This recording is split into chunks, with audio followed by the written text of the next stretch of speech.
Il Cagliari viene beffato in casa, perde l'imbattibilità contro il Napoli, 1-0 il punteggio, in pieno recupero decide la punizione di Milik.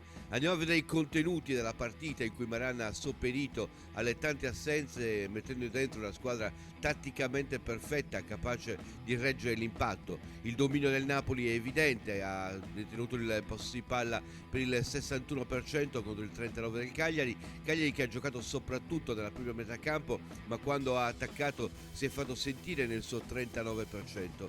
Il discorso relativo alle statistiche: i tiri totali sono stati 6 del Cagliari, 13 del Napoli, i tiri in porta 2 del Cagliari, 5 del Napoli, i tiri diretti in porta da palla inattiva una sola, quella concessa con il fallo di Andreolli, i tiri in porta da area di rigore sono pari, 2 per ciascuno, i tiri da fuori 4 del Cagliari, 8 del Napoli, a testimoniare che il Cagliari non ha concesso di entrare facilmente all'interno della propria area. 3 le parate del Cagliari, 2 del Napoli, quindi grande equilibrio anche da questo punto di vista. Occasioni da gol, 2 del Cagliari, ma molto più nitide delle 4 avute dal Napoli. Con i passaggi si vede che il Napoli ha giocato per più tempo la palla, con 450 passaggi riusciti, l'83%, molto più basso il dato del Cagliari, 258 passaggi riusciti, il 66%. I passaggi lunghi sono stati in maggior numero per il Cagliari, ma di un solo punto, 30-29, per il resto passaggi medi e passaggi corti, quelli del Napoli, e azioni manovrate molto di più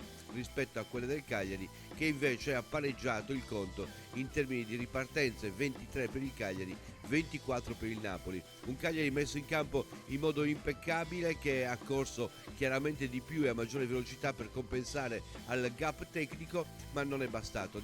La distanza chilometrica della squadra, le performance di squadra dicono di una distanza percorsa di 112 km, quasi 113 rispetto ai 108 del Napoli, e una velocità media di 6.9 contro il 6.5 della squadra partenopea. Quindi Maran ha tentato di fare di necessità virtù, lo ha fatto molto bene, purtroppo è stato punito da un calcio di punizione. Voto per Maran 6,5, disarmato l'aggettivo, perché effettivamente ha fatto tutto questo senza avere le armi appropriate per poter fare più male al Napoli. Andiamo a vedere i giocatori nel loro rendimento, partendo da Cragno, che ha giocato tutti i 99 minuti, ha subito il gol, ha fatto 3 parate, attento per buona parte della partita, e quindi attento sarà l'aggettivo, anche se poi è un po' in ritardo sulla punizione di Milik, coperto dal giocatore del Napoli in barriera.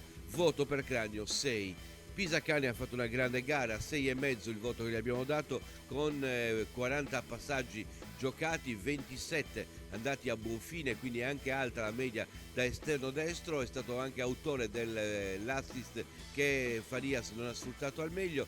Un fallo subito con 2 recuperi palla e 2 palle perse. 6,5 il voto per Pisacane Tignoso. Anche Romagna prende 6,5, 25 palloni giocati, meno chiaramente di Pisacane, ma 16 andati a buon fine, anche in questo caso una sola palla persa, sempre lucido in anticipo sull'avversario. L'aggettivo è reattivo, il voto, come abbiamo detto, 6,5 anche per Clavan, il collega di reparto. 39 i palloni giocati, molti di più rispetto a Romagna, ma 19 andati a buon fine, 3 i recuperi di palla, 2 le palle perse, quindi un vantaggio anche da questo punto di vista. Lucido è l'aggettivo, 6,5 il voto.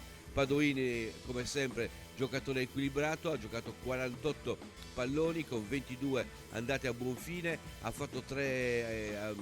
subito 3 falli, ha recuperato un pallone, ne ha perso 2, ha rimediato anche una munizione. Il voto 6, equilibrato, aveva anche questa volta un brutto cliente dalla sua parte, ma ha gestito molto bene la situazione.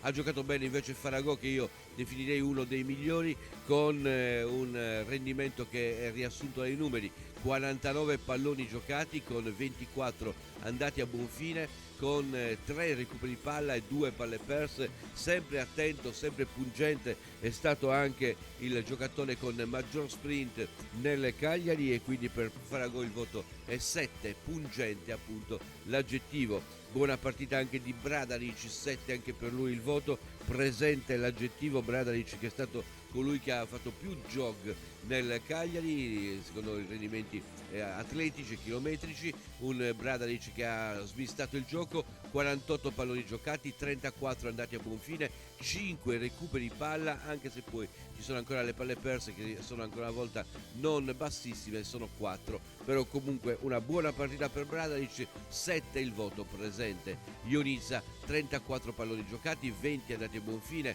3 falli fatti, 8 recuperi palla, 4 palle perse, quindi il doppio di recuperi palla rispetto alle palle perse. Inesauribile l'aggettivo per lui, anche per Ionizza il voto è 7. Barella paga un po' i palloni persi, ma il resto della partita è stato veramente davvero il proprio fenomeno. È stato il primo per run, il primo per velocità, il primo per velocità in sprint, insomma è stato veramente dappertutto, un'accelerazione veramente magica si è vista durante la partita nei confronti di Allan. Il voto è 7 per i palloni persi. Traboccante è l'aggettivo che abbiamo scelto per Barella, uomo partita anche ieri. João Pedro, una partita un po' appannata, 5,5 il voto che abbiamo detto, dispersivo, ha tentato chiaramente nei pochi spazi che aveva di farsi largo, ma non è riuscito a farlo, ha perso 5 palloni, ne ha recuperato 2, questo testimonia dell'aiuto che ha dato anche in fase difensiva. 4 i falli fatti, 5,5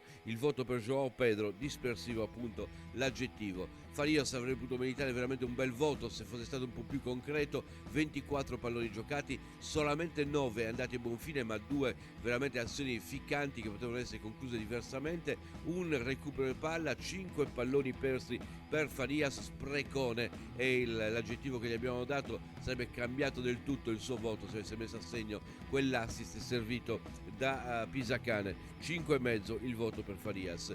Non può che prendere 5 Andreolli che ancora una volta, come era già capitato con la Sampdoria, subentra e fa il fallo determinante al negativo. Allora aveva procurato un rigore, stavolta ha concesso l'unico calcio di punizione al Napoli dal limite. Ingenuo l'aggettivo, voto 5, il gol di Milik è chiaramente procurato dal suo fallo. E infine Sau, dopo Cigadini che è senza voto, Sau che prende come voto 6, vogliosa la sua prova, ha giocato 12 palloni pensati in soli 28 minuti, per avere un dato statistico ne ha giocato 30 in 99 minuti João Pedro, 7 andati a buon fine, quasi quanti quelli di Farias nei suoi 71 minuti. Ha cercato in qualche modo di trovare lo spazio per poter bissare ciò che è successo una settimana fa, non gli è riuscito, voglioso comunque l'aggettivo. 6 il voto. Riassumiamo quindi il voto per Maran, 6,5 disarmato, Cranio 6 attento, Pisacane 6,5 tignoso,